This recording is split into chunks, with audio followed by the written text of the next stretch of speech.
Civil Rights Act of 1964 by Ronald McIntyre. And Bamidele Ibronke.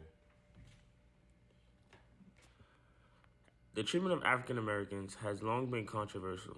African Americans have been looked upon as less than human at one point of time. Some might even say this is still true. African Americans, however, did not take the stand for this treatment, and so they started a movement to fight for civil rights, and it was called the Civil Rights Movement. Through this fight, they have been through many hardships, including facing grief from innocent killings, discrimination, and segregation in almost everything, such as work, public restrooms, public water fountains, restaurants, and even schools. The war became white versus blacks. It became a war on fighting for equality. The fact that a white child could go to school with no problem, but a black child couldn't, was something that an African American couldn't stand for.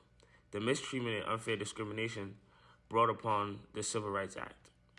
What is it, you ask? The Civil Rights Act of 1964 is a landmark civil rights and labor law in the United States that banned and outlawed employment discrimination on the basis of race, color, religion, sex, and national origin. This fight for civil rights stemmed from African Americans were being treated unfairly. The 13th Amendment, which was passed in 1865, abolished slavery and involuntary servitude unless it's a punishment for crime.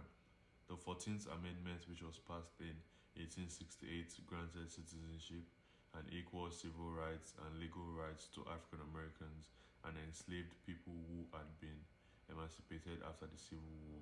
And lastly, the 15th Amendment, which was passed in 1870, granted African Americans the right to vote and that they couldn't be denied because of race, color, or previous condition of servitude. However, before the Civil Rights Act of 1964 came about, there were two previous Civil Rights Acts that were amended, which was the Civil Rights Act of 1957 and the Civil Rights Act of 1960. The Civil Rights Act of 1957 established a civil rights section of the Justice Department and empowered federal prosecutors to obtain court injunctions against interference with the right to vote.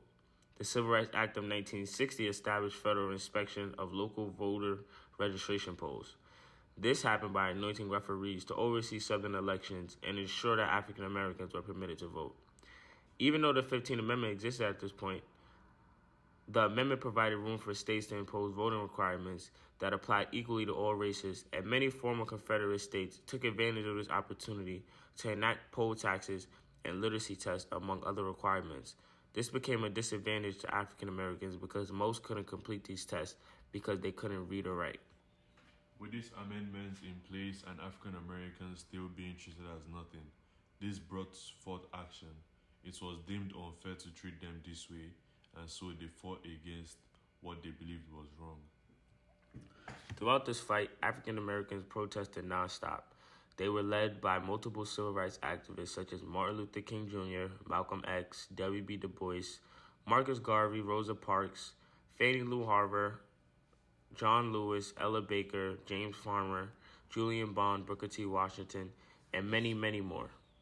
When President Lyndon B. Johnson took over after President Kennedy was assassinated, he made sure to let it be known that he will be doing more for African American civil rights than what has been done before. He couldn't stand for the mistreatment of African Americans because they are humans and citizens of the United States as well.